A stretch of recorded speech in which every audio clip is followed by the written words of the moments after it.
Hello, my name is Solomon, I'm Luke. And I'm Spencer. and today we're going to be talking about the mythologies of monsters. When you hear the word monster, what pops into your head? Maybe a fire-breathing dragon, a creature from a nightmare, or something with glowy eyes and too many teeth. But monsters aren't just villains. In mythology, they also show us as symbols of fear, chaos, justice, and change. In cultures around the world, monsters teach us something about ourselves. In this video, we will explore mythologies from ancient Greece, Egypt, Mesopotamia, and medieval Europe. And then we will share our own original monster myths, each one inspired by something personal. What is a monster in a myth? In mythology, monsters aren't just random. They usually appear when something has gone wrong. Sometimes they protect sacred spaces, sometimes punish the guilty, and sometimes they exist outside of human understanding. They often test heroes, reflect human flaws, or act as symbols for emotions that are too big to name, like grief, anger, fear of change. And when you really break it down, monsters often reveal what a culture fears most, which makes them powerful and worth analyzing. Let's first talk about Medusa, one of the most famous monsters from Greek mythology. Most people know her as a snake-haired woman who turned people into stone with a single glance, but her story is way more complicated than that. Before she was a monster, Medusa was a beautiful mortal priestess who served Athena, goddess of wisdom. She was devoted, pure, and faithful. But then, in Athena's temple, Poseidon, the god of the sea, saw her and seduced her. Instead of blaming Poseidon, Athena punished Medusa. She cursed her so that her hair would turn into serpents and made her face so horrifying that anyone who looked at it would turn into stone. Now I'm going to talk about my story, inspired by the same themes of Medusa, titled The Battle of Black Hollow and the Rise of Edna. Deep in the expansion wars of the Red Empire, General Caelus and the Iron-Tusked Legion had been sent to crush a rebellion in the hills of Black Hollow, a mist-covered valley where entire scouting units had vanished without a trace. The rebels were rumored to follow a strange woman, Edna, a former oracle of the Empire who'd been exiled for defying the gods. They said she spoke with the dead, that she could see every soldier's past, every secret they tried to bury, that her veil, crimson and weightless, could slice through a man's thoughts like a blade. Caelus didn't believe the rumors. He brought 5,000 soldiers to the hollow. At dawn, they marched into the valley. The fog swallowed them. By mid-morning, the screaming started.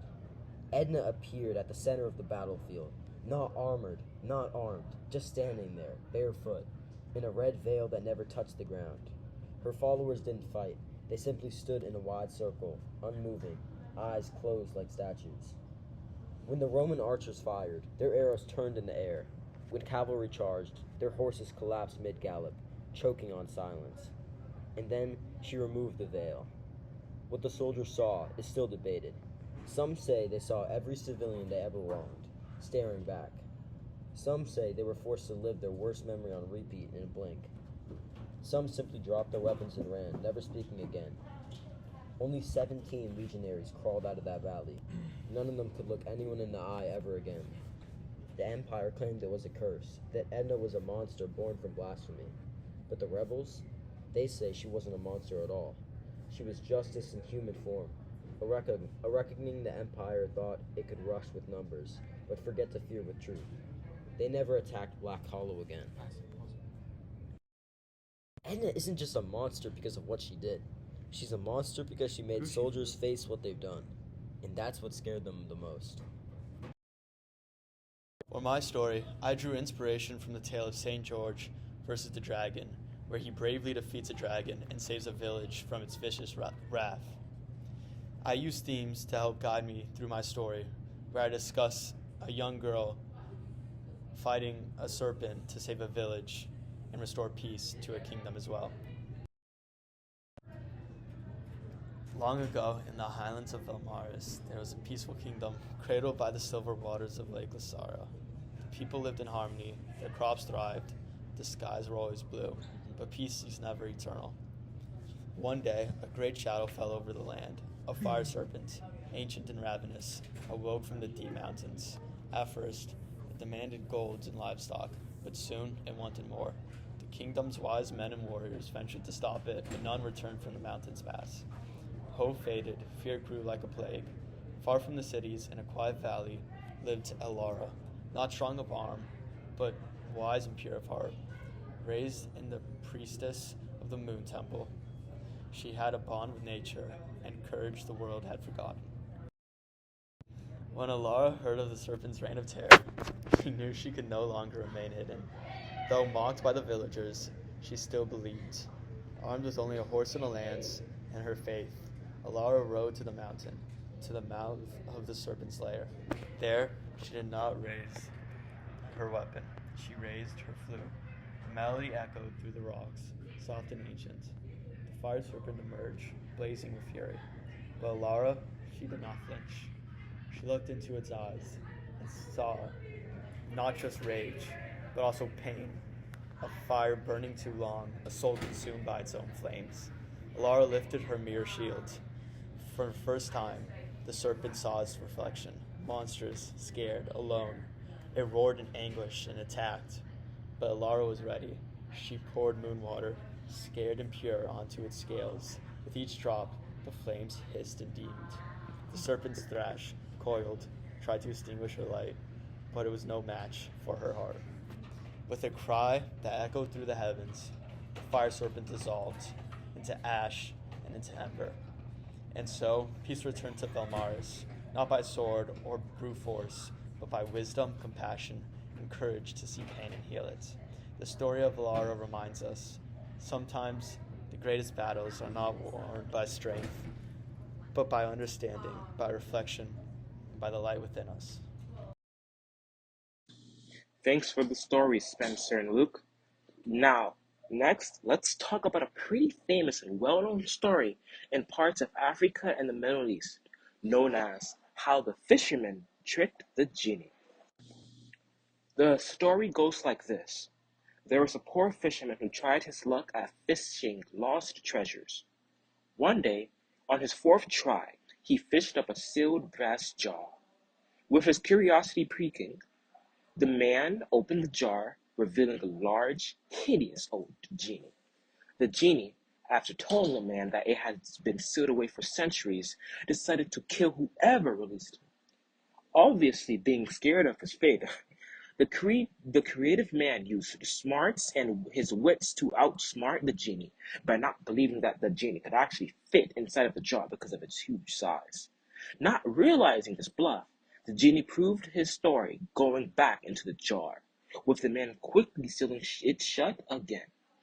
Thinking some more, the fisherman proposed a deal. The fisherman will release him, but only after the genie made a promise to grant the man a wish instead of killing him.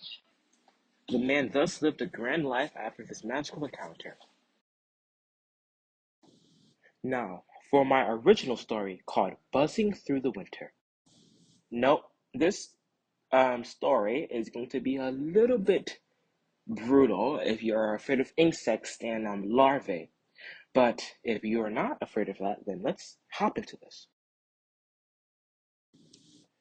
Why does this keep on happening to me? The mosquitoes constantly taking turns on draining my blood, poking their stingers through my skin. Why me? The mosquitoes, no, monsters, never seem to be interested in taking the blood from all the other people around me. Even at night, as I and my life and my wife lay beside each other, even with the heaviest blanket wrapped around me and the light went for her, do they always find a way to get through and only target me? It has to be for a reason, right? Oh, yes, there are stories about the correlation between blood types having certain attractions towards mosquitoes. If you're reading this, just know the essentials about me that are needed. My name is Miguel O'Hara, and I have a blood type known as O positive. Now, if you did not know this essential part about me, because for sure I am not cursed, mosquitoes love to target those with O-type blood. But something's not right about this. Day by day, night by night, season by season, do the mosquitoes always find a way to pick at me and take my blood? It hurts everywhere. I have ran miles, countless hours. I am isolated, alone, in the middle of Antarctica, And somehow do the mosquitoes still take my blood and multiply. My body is filled with lumps and bumps all over, red and filled with pus. I have no idea. I know that I am filthy for sure, and that there is something that I can, mess up, and that there is nothing that I can do to stop it. Doctors say that if I want my skin to be better, then I should stop itching. Easy, right? No, I cannot stop. I'd rather rip and tear through my own eyeballs than to stop itching. It is the only way that I can feel some sort of relief, pleasure, satisfaction, and most importantly, disillusion from the reality that I currently face. I don't care how mangled my body looks. The bloodshot eyes that I have gotten away from itching away at myself in the past 3 days. And the mixture of blood, hair, sweat, dead and ripe skin under my crusted and broken fingernails. However, it doesn't matter much. I keep on itching. It actually makes the situation and nightmare at hand, in reality, much worse. You see, the more I itch at myself, the more blood that releases from my skin. And more importantly, the more mosquitoes come to feast on me. It's a never-ending hell.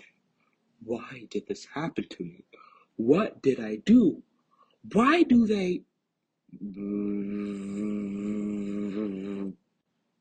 Oh, yes, the buzzing in my ears. It never seems to stop buzzing, no matter what I do. A pillow? Nothing. Earbuds? Nothing. Even after stabbing into my hair and cutting off my eardrums, can I still feel the vibrations on buzzings? Oh, also that there is quite a huge lump on my abdomen. Grotesque and all. I don't dare to itch it, for fear that it will pop open and leave my organs a disemboweled mess. It happened after a yellow mosquito, as yellow as pea, poked me. I call that mosquito the yellow fever, named for its distinct yellow color and the mind-excruciating fevers that I have had to withstand after that thing's sting for the past 2 days. I can't stop now. I need to go back, reunite with my family, and stall. Oh no. Each time my abdomen is going to burst. No, stop, please. Oh God, have mercy on me. Have mercy.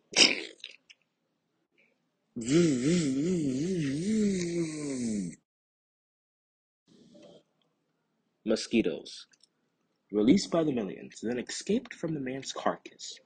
In truth, his body was a breeding ground for mosquitoes to lay their eggs onto his eyes, nose, mouth, ears, abdomen, fingers, and whatever else one can think of. He died instantly. Perhaps he got what he wished for, a quick way to end his suffering. Nevertheless, there was an issue brewing at hand for the mosquitoes. They were still inside of the cold abyss of Antarctica, and thus needed to find a way to get out of this winterish Neverland. And thus they laid their blood-soaked eyes towards the newly deceased Miguel. By the masses, did they race to hide in the hot, fresh body of Miguel.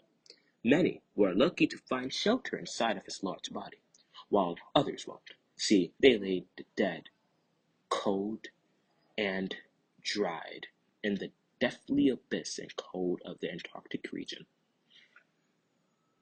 Moving forward, seeing all of the other opportunities, the newly safe mosquitoes, with their two massive, paired, compound eyes, decided to take the course as a host puppet breeding ground amalgamation for them to safely breed and live during the winter, and have their offspring come about during the spring and the summer.